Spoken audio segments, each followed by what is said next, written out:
C'est important que ta vie de prière soit active parce que la vie de prière va être indispensable pour découvrir le plan de Dieu ou en tout cas la volonté de Dieu pour ta vie. Oui. Dis-moi un peu, est-ce que tu sais pourquoi tu es en vie? Est-ce que tu sais pourquoi tu es né dans cette génération? Pourquoi tu n'es pas né en 1700, en 1800, en 1500, lorsqu'il y avait les guerres, les baïonnettes?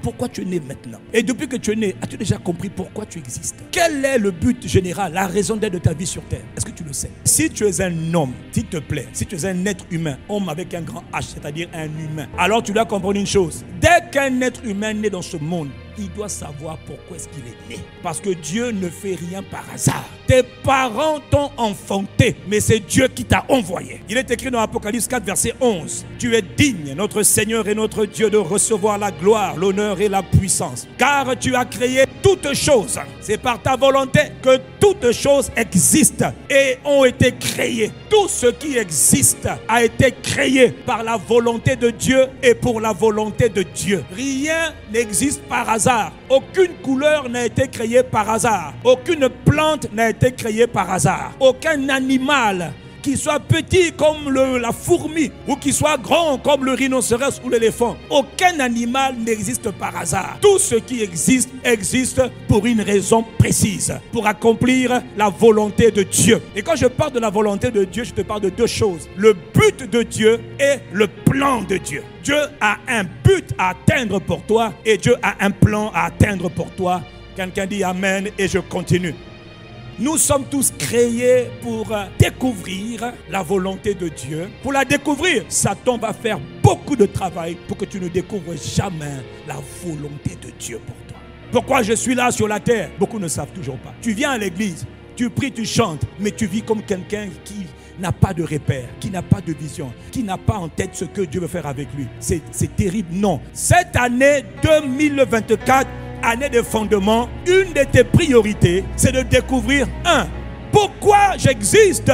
Qu'est-ce que tu avais en tête quand tu m'as créé? Même quand toi tu as été créé en tant qu'être humain, regarde, ton œil n'a pas été créé pour marcher. Ton œil a été créé pour voir. Ton oreille n'a pas été créée pour manger. Quand tu mets la nourriture dans l'oreille, tu vas mourir. Tu vas être en mauvaise santé. Ton oreille a été créée pour entendre. Tes mains, pas pour marcher, mais tes mains pour porter, pour saisir. Donc rien que dans ta composition, on constate que tout ce que tu as existe pour un but. Quelqu'un dit Amen. Les pieds, c'est pourquoi? C'est pour marcher. C'est pour porter tout le corps. Nous sommes comme une boîte noire. À l'intérieur, là, mais tout existe à l'intérieur pour un but. Alors toi, comment veux-tu que tout est créé pour un but? Mais toi, tu n'as pas de but. C'est faux. Il y a une raison d'être pour ta vie. Il y a quelque chose que l'architecte, le designer, le créateur avait préparé pour toi. Tu n'es pas comme tout le monde. On peut être jumeaux, mais chacun a quelque chose. On peut être frère de la même famille, mais chacun a quelque chose de précis que Dieu a préparé. Ah frère, ces choses ne se découvrent que dans la prière. On va auprès de Dieu pour dire à Dieu, oh Père, pourquoi suis-je sur la terre? Je suis un être humain, révèle-moi. Ça doit faire partie de tes fardeaux. Ça doit faire partie de tes priorités, de tes désirs ardents. Ne vis pas comme tout le monde. Ne fais pas ça. De toute manière, ce que tu as fait, ça marche pas. Quand quelqu'un vit pour la volonté de Dieu et qu'il a compris, il sait que tant que je n'ai pas accompli ce pourquoi tu m'as appelé, le diable peut faire tout ce qu'il veut. Je ne vais pas mourir. Jamais. Comment veux-tu qu'un esprit de mort vienne prendre quelqu'un qui n'a pas encore accompli ce pourquoi Dieu l'a appelé? Tu dis, excuse-moi esprit de mort, si tu veux prendre quelqu'un, c'est ailleurs, pas ni chez moi, ni dans ma maison. Parce que nous, on n'a pas encore accompli le plan. Et d'ailleurs, même quand j'aurai accompli le plan, je partirai quand je voudrais. Oh, dis-moi un bon Amen. Jérémie 1, passage que vous connaissez. Mais écoute bien ce que Jérémie entend de la part de Dieu. Ce que Dieu dit à l'un, il le dit à tout le monde. C'est le principe divin. Jérémie 1, 5. Avant que je t'ai formé dans le ventre de ta maman, je te connaissais. Dieu connaît tout homme avant que tu ne naisses, avant que tu ne sois formé. Pas quand tu es né, juste formé. Le spermatozoïde est rentré, il est rentré dans le ventre de maman. Il dit avant ça là, te connaissais déjà. Donc ne pense pas que Dieu te connaît aujourd'hui, parce que tu as la barbe, tu as ton corps là, tu frimes là. Avant que je t'ai formé dans le ventre de ta mère, je te connaissais. Et avant que tu ne sois sorti de son sein, tu avais déjà mis à part. Et je t'avais établi prophète. Mais je me révèle à toi quand tu avais l'âge de 12 ans, 13 ans. Mais sache une chose, je t'ai laissé grandir. Mais je t'avais déjà programmé. J'avais un projet pour toi. Quel est ton nom? Jérémie. Petit, calme-toi, je te connais. Tu me connais? Ouais, t'inquiète pas. Mon nom, c'est l'Éternel. Rien ne se passe dans tout l'univers sans que moi je le sache.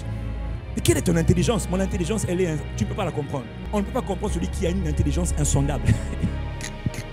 Dieu, blaguez pas. Ton Dieu que tu dis là, oh j'ai mon Dieu, mon frère, il est redoutablement puissamment, intelligemment intelligent. Dis Amen. Donc c'est vers l'âge de 12-13 ans que Jérémie découvre qu'il est appelé à être prophète. Porte-parole de Dieu. Celui qui va prononcer les oracles de la part de Dieu. Mais il ne savait pas, il a découvert plus tard. Quelqu'un dit Amen. Ésaïe 49 verset 1. Écoutez-moi, peuple lointain, soyez attentifs. L'Éternel m'a appelé dès ma naissance. Je suis en train de te parler d'un Dieu qui programme les gens avant qu'ils ne soient nés. Et avant qu'on les enfonce. Mais, l'enfant qui est en train de dire, toi tu ne connais pas sa glorieuse destinée. Tu ne connais pas la volonté de Dieu pour sa vie, mais Dieu connaît. Un enfant, tôt ou tard, il va falloir qu'il aille, pas devant toi maman, mais qu'il aille à la rencontre de celui qui l'a créé pour dire, oh Dieu, révèle-moi pourquoi tu m'as fait naître par le ventre de ma mère. Révèle-moi. Et quand tu dis révèle-moi, il dit invoque-moi, appelle-moi, prie-moi, parle-moi, et je te répondrai. Et je te montrerai des choses cachées, des choses que tu ne connais pas à propos de toi-même. Je vais te révéler pourquoi tu es passé par là où tu es passé. Je vais te révéler ce que j'avais prévu pour toi avant la fondation du monde. Je suis l'Éternel, je suis Dieu, le Dieu des esprits de toute chair. Je commence une chose et je vais l'achever. Mais ça peut même atteindre 80 ans. Abraham, c'est à 75 ans. L'Éternel a apparu à Abraham. Donc ce n'est pas une affaire d'âge. Que Dieu te fasse la grâce de t'apparaître.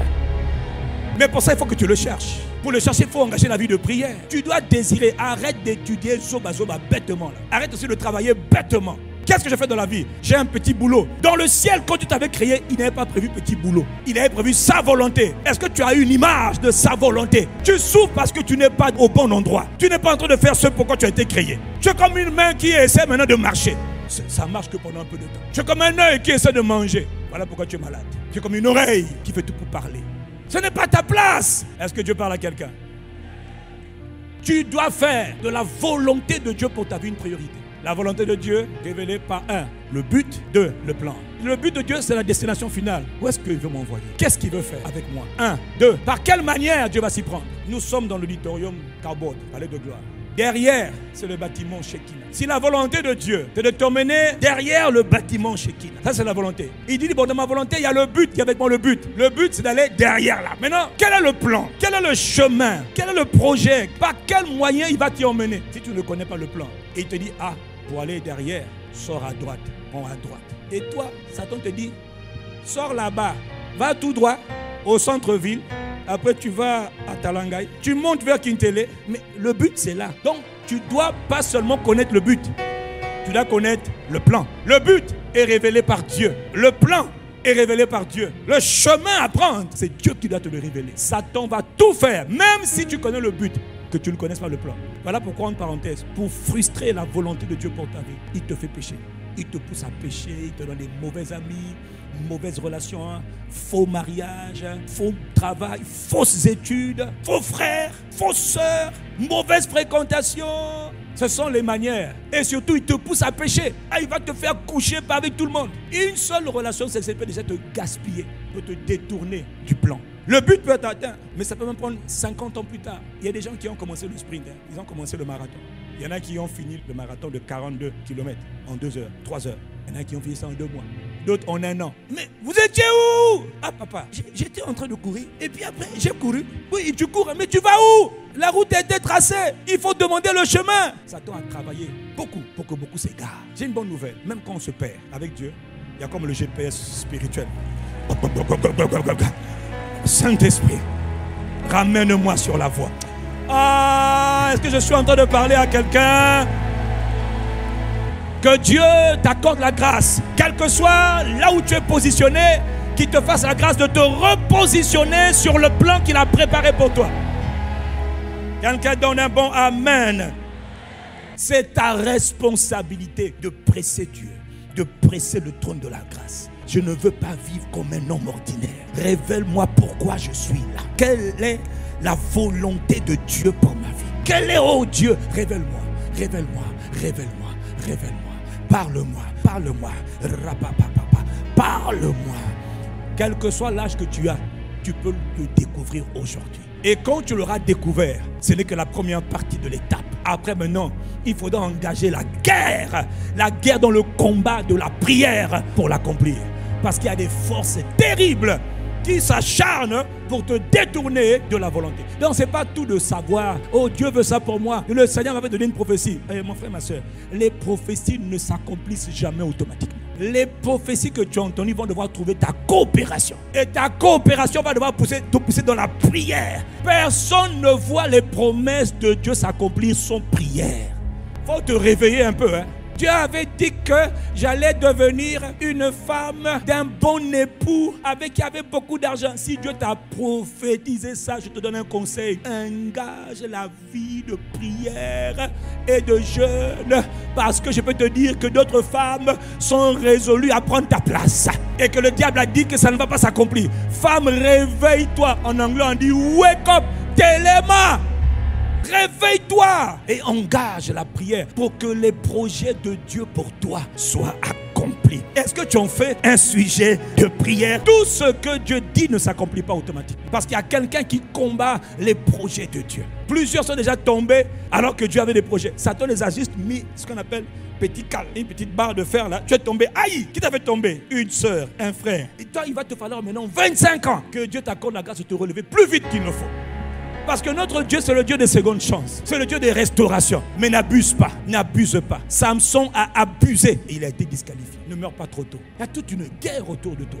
Que tu ne découvres pas ce pourquoi tu es né. Tu es né pourquoi? Oh, je suis le fils d'un tel. On s'en moque, ça veut dire Dieu est né pourquoi? Qu'est-ce que tu es appelé à faire? Dis Amen. Même Paul, le grand Paul, avant qu'il soit le grand Paul, il était un zélé, un criminel. Il a tué beaucoup de gens, l'apôtre Paul. Galates 1, verset 15, il dit: lorsque il plut à celui qui m'avait mis à part dans le sein de ma mère, dans le ventre de ma mère, et qui m'a appelé par sa grâce, afin de révéler en moi son fils, afin que je l'annonce parmi les païens. Il dit: moi je suis né, moi Paul, Saul de Tarse. J'ai persécuté l'église, mais je n'ai pas compris. J'étais appelé à annoncer celui que je persécutais. Je suis né pour l'annoncer. Paul, sa mission était d'annoncer le Christ. Vous le frappez, il va l'annoncer. Faites de terre, il va l'annoncer. Bloquez-le, il va l'annoncer. C'était un proclamateur, un apôtre par excellence. Pas un gars avec un ventre ventru, bédu, pompu, qui circule pour dire amenez-moi à manger, à manger. Non, le gars, il est un homme de terrain. Le gars, il veut emmener Jésus partout. Même dans les bateaux, il est en danger. Il dit: je vais vous parler de Jésus qui m'a appelé dès ma naissance, afin que je le fasse connaître. Que Dieu fasse de toi un messager de Christ. D'ailleurs, quelles que soient tes fonctions dans la vie, tu peux toujours devenir un messager de Jésus-Christ. Ah oui, toi tu veux seulement faire des affaires, aller à Dubaï. Oui, mais l'homme qui parle aussi, moi aussi par la grâce de Dieu. Le monde du business, je connais. Peut-être même un peu mieux que toi. Mais avant le business, ma mission, c'est d'annoncer le message de Jésus de Nazareth le Christ. C'est d'emmener la présence de Jésus là où il n'est pas connu. C'est d'aller témoigner Jésus le Christ, afin que les malades soient guéris, que les captifs soient libérés, que la bonne nouvelle soit annoncée, que la grâce de Dieu soit relâchée, que les gens malheureux deviennent heureux, que les gens malheureux deviennent joyeux, que les gens malheureux deviennent paisibles. C'est ça le message de l'évangile. Allez faire du bien aux gens. Ah oui, mais je suis chef de service, on s'en moque de ton statut séculier. De toute manière, à ICC, tu n'as aucune excuse. Si le Père le fait, les enfants doivent le faire. Si je gagne les âmes, gagne les âmes. Si je témoigne Jésus, témoigne Jésus. Si tu m'as fait des miracles par le Saint-Esprit, fais-en de même. Et fais même en plus. Donne ton amen à Dieu, puis on avance. Jésus savait pourquoi il était né. Il était né pour accomplir la volonté de Dieu. Il dit: je viens dans Hébreux 10, verset 3-4. Dans le rouleau du livre, il est question de moi. Je viens, ô Dieu, pour accomplir ta volonté. Amen. Donc il savait que la volonté de Dieu, c'était pas seulement les miracles. Les miracles, c'est pour démontrer ce que Dieu a toujours voulu. Mais son but, la finalité, c'était d'aller s'offrir en sacrifice. Il est celui qui a été destiné comme étant l'agneau de Dieu, le sauveur de tous les hommes. Pas sa mère, pas ses oncles, mais lui a été choisi pour être l'agneau de Dieu. Celui qui va verser son sang pour sauver tous les hommes. C'est le but pour lequel il est venu. S'il a fait les miracles, mais il n'a pas accompli ça, il a échoué. Il savait. Dis avec moi, Jésus savait. Dis avec moi, Jésus savait. Est-ce qu'il est resté tranquille? Bon, j'attends seulement le jour de ma mort. Tu plaisantes? C'est pas qu'il y a des tentations qu'on fuit. Il y a des épreuves qui nous font peur. Il y a des expériences qu'on ne veut pas affronter. C'est trop dur. Parmi nous là, tu as été appelé par Dieu. Tu refuses. Dans ton cœur, tu te vois même dans les songes. Tu refuses. Dieu te parle, mais tu hésites. Et plusieurs, tu es attaché à des choses matérielles. Parce que tu connais, tu ne maîtrises pas l'avenir. Si tu t'engages avec Jésus, que va-t-il m'arriver? Je vais perdre beaucoup d'avantages. Qui t'a dit ça? Que Dieu te touche. Que la main de Dieu vienne sur toi. pour te sortir de ce mensonge maléfique et de te pousser dans le champ de la mission. Pourquoi? Afin que tu accomplisses la volonté de Dieu pour toi. Rien n'est plus important dans ce monde que la volonté de Dieu. Il a créé les cieux et la terre. Tout ce qui a été créé, c'est pour sa gloire et pour sa volonté. Que tu le veuilles ou pas, mon frère, chacun d'entre nous, destiné à accomplir ses plans, ses desseins, ses buts pour nos vies. Quelqu'un dit Amen. Le but, c'était qu'il soit sacrifié. Mais il aurait pu être décapité. On aurait pu le décapiter. Mais à ce moment-là, le sang n'aurait pas été versé à 7 reprises. Donc le plan de la rédemption n'aurait pas été accompli. Le plan, c'était qu'il soit tellement frappé. Et à 7 endroits différents. Que le sang sort. Une fois, 2 fois, jusqu'à 7 fois, conforme aux Écritures. Ça, c'était le plan. Donc, si tout de suite on avait dit, prenez-le, coupez sa tête, impossible. Il fallait que le plan soit accompli. Que Dieu accomplisse le plan qu'il a préparé pour toi. Il faut que tu engages la prière. Ça va prendre même 1 an. Prends les 1 an. Mais pendant les 1 an, dis à Dieu. Quand tu as temps de prier, quand tu as des temps de prier, prends-moi au moins 3 minutes. Père, n'oublie pas, il faut que tu me révèles le but pour lequel tu m'as envoyé. Jérémie savait. David savait. Oh Père, Samuel le savait. Paul a su. Moi je veux savoir. Il faut que tu me révèles. Donne-moi un bon Amen. Comment Jésus l'a fait pour accomplir la volonté de Dieu, Paul? Vous savez, frère, il n'était pas en train d'être assis quelque part en train de suivre Novelas. Il ne suivait pas les Brésiliens. Il n'était pas en train de suivre la Champions League. But comment on appelle ça? Real de Madrid. Non, c'est pas mauvais. Mais il y a plus important. La volonté de Dieu pour ma vie. Les gars du Real, eux, ils sont contents, ils ont leur argent, leur pognon. Toi, tu es là, tu regardes, spectateur. Qui a dit quoi? Vraiment que Dieu t'aide. Trouve la volonté de Dieu pour ta propre vie. Que quelqu'un paye quand toi tu es en train de faire ton travail. Tu n'as pas été appelé dans la vie à être un spectateur. Tu as été appelé à être un acteur. Un acteur qui est engagé sur le terrain pour accomplir la volonté du Tout-Puissant. La volonté du Père. Révélée dans le Fils par le Saint-Esprit. Donne-moi ton Amen. Aïe, aïe, aïe, aïe, aïe, aïe. Comment Jésus a fait pour accomplir la volonté? Je viens de terminer. Hébreux 5, verset 7, il est écrit, en parlant de Jésus. Lui, il la connaissait, frère. Il avait découvert la volonté de Dieu. Et il était en train d'accomplir la volonté de Dieu. Mon frère, dis à ton voisin, réveille-toi. Il est écrit que dans le jardin de Gethsémane, là, cette révélation va dans l'épreuve de la croix.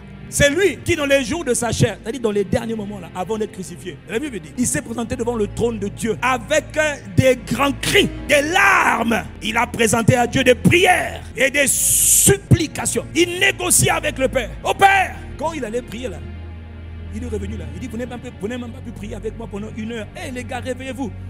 C'était un temps de transaction, de négociation. C'était dur. Il fallait qu'il soit rendu fort, capable de supporter l'insupportable, de prendre tout le péché du monde sur lui. Celui qui n'a jamais connu le péché, Dieu le fait devenir péché. Le pur devient impur. Le juste devient totalement injuste. Le sacré devient souillé. Tout ça pour porter le péché du monde. Il a 33 ans. C'est trop dur. Il a attendu ce moment-là parce qu'il est venu pour ça. Et c'est son heure. Mais l'heure là, c'est difficile. Alors il engage la prière. Les cris font partie de la vie des gens qui accomplissent la volonté de Dieu. Ça ne vient pas en étant assis, en suivant un film ou un match, ou en suivant n'importe quoi. Ça vient en priant.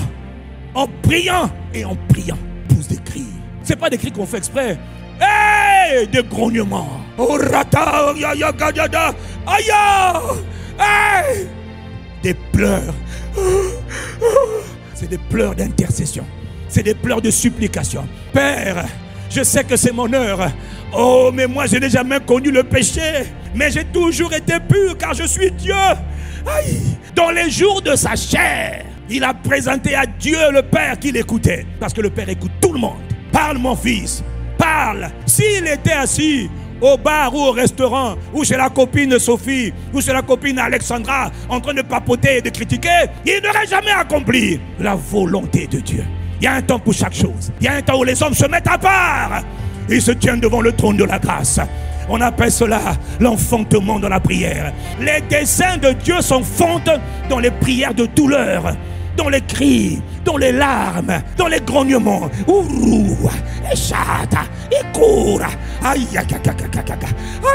Tu pleures sans faire exprès. Pourquoi? Tu dois enfanter ce que papa t'a destiné à faire. Ça brûle dans ton cœur. Si tu échoues, des vies dépendent de toi. Est-ce que tu sais qu'il y a beaucoup de gens qui souffrent parce que toi, tu t'es jamais levé? Tu viens à l'église là. J'aime quand le pasteur prêche. Moi, je n'aime pas. Je veux que toi, tu te lèves et que tu prêches à ta place. Va dans les hôpitaux. Va chercher les perdus. Va chercher ceux qui sont sauvés. Établis-les, affermis-les. C'est la volonté de Dieu par défaut pour tous ceux qui ont cru. Sans même prophétie, je peux te dire que Dieu t'appelle à être un témoin de Christ. Je n'ai pas entendu ton amen. Il y a différents niveaux dans le témoignage. Mais celui qui est sauvé est né pour être un témoin de Christ. Parle de Jésus, démontre Jésus, révèle Jésus le Christ à notre génération qui en a tellement besoin. Où les gens ne connaissent plus le bon sens. Ils ont perdu les repères. Va leur dire qu'il y a encore des repères. Voici la voie. C'est la voie du Christ. Il est le chemin.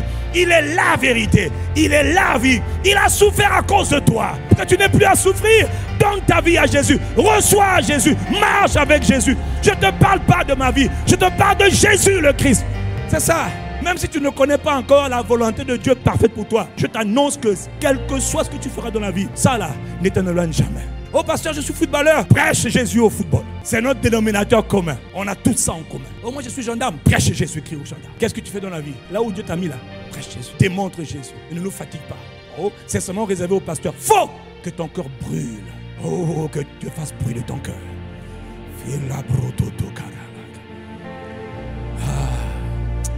Est-ce que Dieu parle à quelqu'un ce matin?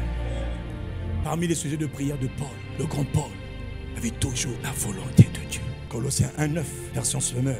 Depuis le jour où nous avons entendu parler de vous, nous aussi, nous ne cessons de prier Dieu pour vous. Nous demandons à Dieu que vous soyez remplis de la connaissance de sa volonté. Nous demandons à Dieu qu'il vous fasse connaître pleinement sa volonté. Comment un homme, un mortel, sur la terre des vivants, va vivre sans connaître le but pour lequel il a été créé?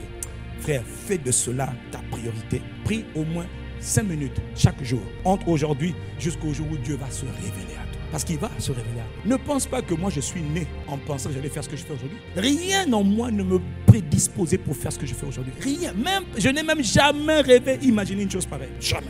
Mais me voici en train de faire le travail de Dieu. Je ne savais même pas que je t'ai appelé à ça. Je ne savais pas.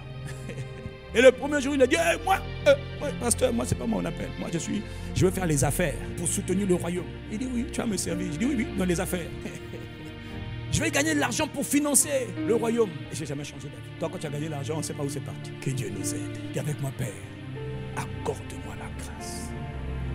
Accorde-moi la grâce de découvrir ta volonté pour ma vie. Et accorde-moi la grâce de poursuivre l'accomplissement de ta volonté. Parce que mon frère, ma soeur, rien ne sera plus important que ça. Un jour, on paraîtra tous devant Dieu. Tu vas dire quoi? Qu'est-ce que tu as fait? Je faisais biochimie, après, je ne sais pas, je faisais les bilangas, l'agriculture. Après, bon, je ne sais pas, je suis devenu... Bon, je ne sais pas. Je suis devenu... Frère, tu dois devenir ce pourquoi lui, il t'avait appelé. 80% des gens sur la planète sont déprogrammés, sont perdus, n'ont pas de repères. Parce qu'ils ne savent pas que celui qui a créé les cieux et la terre avait un projet pour eux. Satan les a voilés, Satan les a aveuglés. Toi, il n'est jamais trop tard. Tu peux encore crier à Dieu chaque jour. Père, révèle-moi. Fais-moi connaître ta volonté. Fais-moi connaître ce que tu as préparé pour moi. Quand on parle de la volonté de Dieu, on te parle de quoi? De ce que Dieu t'appelle à faire, t'appelle à être, t'appelle à devenir. Dis un bon amen. Et il va te le mettre dans ton cœur comme un fardeau. Moi, je ne voulais pas être pasteur. Pasteur Yvon ne voulait pas être pasteur. Mais à un moment donné, quand on a prié à Dieu, c'est devenu un fardeau. C'est-à-dire, c'est comme un feu qui te prend à l'intérieur. Quand tu dis, non, je ne ferai pas cela. Ne pense pas que l'homme qui parle aime le micro. Ne pense pas que moi, je suis quelqu'un, je suis honoré. Ouais. Non! Chaque jour, c'est une souffrance. Chaque jour, c'est des soupirs. Mais je suis appelé à faire la volonté de Dieu. Ne pense pas que je suis content d'aller faire. Non, mais j'ai appris à être content en faisant la volonté de Dieu. Et avec toutes les calomnies, les critiques, mon âme bénit Dieu. D'ailleurs, même les critiques, c'est mon carburant. Chez moi, les critiques, les calomnies, c'est comme l'essence. Ça vaut la peine de continuer à faire la volonté de Dieu. Ça ne m'affecte pas, bien au contraire. Tu as dit que le pasteur n'est pas normal. J'assume, mais c'est ça mon carburant. C'est pourquoi? Parce que j'ai compris que quiconque s'engage à faire la volonté de Dieu dans ce monde sera combattu. Quiconque s'engage de tout son cœur à poursuivre la volonté de Dieu sera l'objet d'attaques croisées, de missiles croisés, de missiles balistiques, de kalachnikov, de roquettes, de chars et de tanks, d'obus. Maintenant, c'est des drones. Bousillez-le, empêchez-le de devenir ce que Dieu l'a appelé à devenir. Empêchez cette femme d'accomplir les projets que tu as préparés pour eux. Mais la femme dit non. Mais le brosso precatapara. Fradamo Sontobera. Ayayayagakako Sakata. Mafako Sekete Barata. Que Dieu t'accorde un esprit de prière, une vie de prière tellement active que tu vas devenir un chercheur de la volonté de Dieu pour ta vie. Je veux entendre ton Amen. Que Dieu ranime ton esprit, que Dieu réveille ton esprit. Car toute heure est une heure de prière. Car tout moment est un moment de prière. Satan s'acharne contre toi. Jeune homme, jeune femme, vieil homme, vieille femme, homme, femme, pas. Satan s'acharne contre tous les hommes pour les empêcher de faire ce que Dieu les appelait à faire. Mais il faut qu'une autre génération d'hommes, comme les disciples de l'église primitive, ils étaient prêts à mourir, mais ils voulaient faire la volonté de Dieu. Brûlez-nous, mais jusqu'au bout, on fera la volonté de Dieu. Si je meurs, je veux mourir comme Étienne, en martyr, en voyant la gloire de Dieu, le Fils de Dieu. Mais je ferai la volonté de Dieu. Je ne ferai pas ma volonté. Je ne ferai pas la volonté de mon mari ou ma femme. Je ne ferai pas la volonté de Satan qui me pousse à pécher. Je ferai la volonté du Dieu vivant. Car j'existe pour son plaisir. Car je suis né pour sa joie. Car je suis né pour sa gloire. Je suis né pour révéler sa personne. Le Père, le Fils et le Saint-Esprit doivent être connus au travers de ta vie. De ta vie. Pas la mienne, la tienne. Si c'est à toi que je parle, je veux entendre un Amen. Réveille-toi. Dieu veut faire enfanter dans ton cœur ses desseins, ses fardeaux. Il y a plusieurs fardeaux. Il y a les fardeaux que Dieu met d'abord dans ton cœur pour ta propre vie. Et puis quand il vient révéler sa volonté, ton cœur va commencer à bouillir. Parce qu'en parenthèse, la volonté de Dieu, ça sera toujours tourné vers les hommes. Il va te dire, Moïse, je suis apparu. J'ai entendu les cris de mon peuple. J'ai entendu ses souffrances. Ils habitent à Mikalou. J'ai entendu les souffrances des habitants de Brazzaville. Je suis descendu pour les visiter. Va, je t'envoie, va témoigner. J'entends les souffrances des orphelins. J'entends les souffrances des veuves. J'entends les souffrances des familles monoparentales. J'entends les souffrances des étudiants qui galèrent. J'entends les souffrances même des politiciens qui se cherchent. J'entends les souffrances des opérateurs, des entrepreneurs qui souffrent, qui échouent. Va, je t'envoie. Je t'établis pour être la lumière. Je t'établis pour leur ouvrir les yeux des aveugles. Je t'établis pour les faire sortir des griffes du diable. Je t'envoie, va. Et ce message, je te donne à tout le monde, à différents degrés. Mais tout le monde est concerné. Tout le monde est appelé. C'est pas le pasteur, c'est tout le monde. Le même Jésus qui a combattu dans la prière, il est là. Il veut que tu apprennes à combattre dans la prière. Combattre dans la prière. Oh, Kobaratata. Oh, révèle-moi. Qu'est-ce que tu veux faire de moi? Qu'est-ce que tu as comme fardeau pour moi? Qu'est-ce que tu m'as appelé à faire? Je ne suis pas appelé à être un taximan. Il y a plus que ça. Un étudiant, il y a plus que ça. Quel est ton plan pour moi? Dès mon jeune âge, révèle-moi. Quand il te révèle ça tôt, alors tu apprends qu'on peut avoir 17 ans et puis être un feu dévorant à l'école. À l'université, un étudiant en feu. Au milieu des étudiants qui sont dans les ténèbres, tu apparais comme un véritable feu dévorant, transportant la présence de Dieu, la puissance de Dieu. Tu dis, mes amis, mes collègues, je vous annonce la voie du salut. Jésus est le chemin. Hey, quel est ce genre d'étudiant? Que Dieu t'accorde la grâce d'être réveillé dans une autre dimension du réveil de la prière. Ah!